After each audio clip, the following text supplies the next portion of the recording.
வணக்கம். சேகர்பாபு மேயர் பிரியா அதிரடியாக கைது. சென்னையில் கலவரத்தை ஏற்படுத்தும் விதமாக மேற்கொள்ளப்பட்ட நடவடிக்கையால் முதல்வர் விஜய் அவர்கள் அதிரடியான அறிவிப்பு.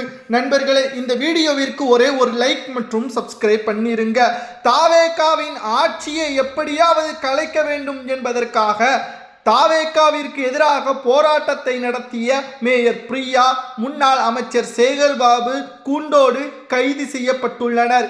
சென்னை எழும்பூர் ராஜரத்தினம் மைதானம் அருகே தமிழக அரசிற்கு எதிராக திமுக மாணவரணி என்று கூறிக்கொண்டு ஆர்ப்பாட்டம் நடத்த ஏற்பாடுகள் செய்யப்பட்டிருந்த நிலையில் போராட்டத்திற்காக மேடை அமைக்கும் பொழுது முறையாக அனுமதி பெறாமல் திமுகவினர்கள் தாவேகாவின் அரசிற்கு எதிராக போராட்டம் நடத்த திட்டமிட்டுள்ளனர்.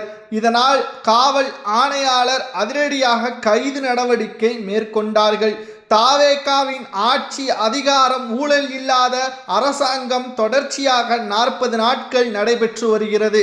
அனைவரும் ஓப்பன் ஸ்டேட்மெண்டாக கல்வி நிறுவனங்கள் முதல் தொழிற்சாலை அதிபர்கள் வரை தற்பொழுது தாவேகாவின் ஆட்சி தமிழ்நாட்டில் ஊழல் இல்லாமல் எங்களது கோரிக்கைகள் நேரடியாக தலைமைக்கு செல்கிறது, பிரச்சனைகள் எங்களுக்கு நிச்சயமாக அதை முடித்து வைக்கக்கூடிய வகையில் தமிழக அரசு செயல்படுகிறது, இதனால் இளைஞர்களுக்கான வேலை வாய்ப்புகள் அதிகமாக இருக்கிறது என்று தொழிற்சாலை நிறுவனங்களும் தற்பொழுது தொழிலதிபர்களும் கூறுகிறார்கள். ஆனால் திமுகவின் ஆட்சியில் அதிகப்படுத்தப்பட்ட போதை மருந்துகள் தமிழ்நாட்டில் அதிகமாக விற்கப்பட்ட திமுகவின் நிர்வாகிகளால் தற்பொழுது அதை தடுக்க முடியாமல் தாவேகாவின் ஆட்சியில் தற்பொழுது அதை தடுக்க வேண்டும். அதுவும் 40 நாட்களில் தாவேகாவின் தலைவர் முதல்வர் விஜய் அவர்கள் பொறுப்பேற்ற உடனே அதை நடைமுறைக்கு கொண்டு வர வேண்டும் என்று சேகர்பாபு கூறுவது எந்த விதத்தில் நியாயம்? தற்பொழுது போராட்டத்தை கையில் எடுத்த சேகர்பாபு அவர்கள் அன்றைக்கு ஒட்டுமொத்தமாக திமுகவிற்கு எதிராக அண்ணா பல்கலைக்கழக மாணவி விவகாரத்தில் எடப்பாடி பழனிசாமி அவர்கள் யார் அந்த சார் என்ற கேள்வி எழுப்பும் பொழுது சேகர்பாபு என்ன கூறினார் தெரியுமா? எடப்பாடிக்கு வேறு வேலை இல்லை, அனைவரது கவனத்தையும் அவரது பக்கம் செலுத்த வேண்டும் என்பதற்காக நாடகம் ஆடுகிறார் என்று சேகர்பாபு கூறினார்.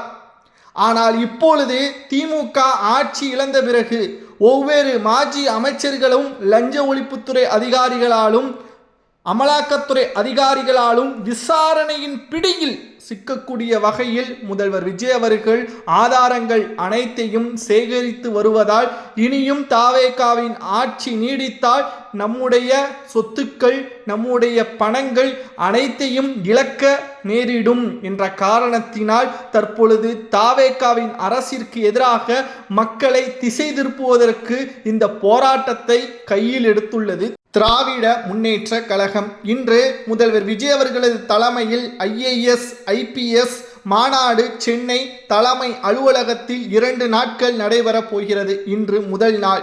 தமிழ்நாட்டில் கடந்த 5 ஆண்டுகளில் போதை மருந்துகள், பெண்களுக்கு பாதுகாப்பு இல்லாத சூழல், இளைஞர்கள் தவறான வழியில் சென்றது அதிகமாக நடைபெற்றது திமுகவின் ஆட்சியில் தானாம். அதுவும் திமுகவின் நிர்வாகிகள் கட்டுப்பாட்டில் தான் இருந்ததாம்.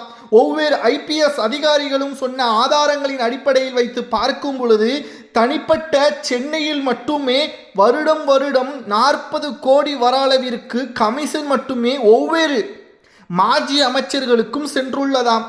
IPS அதிகாரிகள் எவ்வளவோ இதை முறையாக கட்டுப்படுத்துவதற்கும் கைது நடவடிக்கை மேற்கொள்வதற்கும் முயற்சி செய்த பொழுது திமுகவின் தலைமையை மீறி எங்களால் அதற்கடுத்து எந்த ஒரு நடவடிக்கையும் மேற்கொள்ள முடியவில்லை என்பதை IPS அதிகாரியே முதல்வர் விஜய் அவர்களிடம் ஓப்பன் ஸ்டேட்மெண்டாக கொடுத்துவிட்டனர். தமிழ்நாட்டில் திமுகவின் ஆட்சியில் அதிகமாக போதை மருந்து விற்கப்படுவது அதை முற்றிலுமாக கட்டுப்படுத்தி விட்டாலே போதுமானது. யார் செய்கிறார், யார் விற்பனை செய்கிறார்கள், இதற்கு யாருக்கெல்லாம் தொடர்பு இருக்கிறது என்பதை ஆவணமாக IPS அதிகாரிகள், சட்ட ஒழுங்கு IPS அதிகாரிகள் தற்பொழுது சேகரித்து வைத்திருக்கிறார்கள். இந்த முதல் மாநாட்டில் முதல்வர் விஜய் அவர்களிடம் அதை கொடுத்து உச்சபட்ச தண்டனை பெற்றுத் தருவதற்கு நாங்கள் தயாராக இருக்கிறோம், கைது நடவடிக்கை மேற்கொள்வதற்கும் பாதுகாப்புகளை அதிகப்படுத்துவதற்கும் உங்களது அனுமதி இருந்தால் போதும் என்று முதல்வர் விஜய் அவர்களிடம் IPS அதிகாரிகள் கூறியுள்ளார்கள் என்ற தகவலையும் நம்மால் பார்க்க முடிகிறது.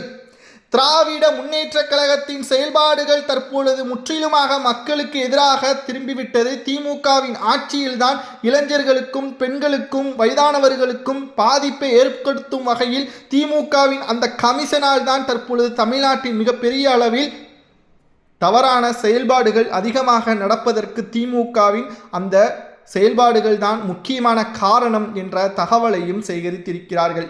இன்று சேகர்பாபு, மேயர் பிரியா அவர்கள் கைது நடவடிக்கை செய்யப்பட்டுள்ளார்கள் என்றால் அவர்கள் மாலையில் விடுவிக்கப்படுவார்கள். ஆனால் திமுகவின் ஆட்சியில் யார் அந்த சார் என்ற போராட்டத்தில் இன்று வரை அந்த நபர் யார் என்பது தெரியாமல் இருக்கிறது. அதற்கான பதிலை சேகர்பாபுவால் தெரிவிக்க முடியுமா?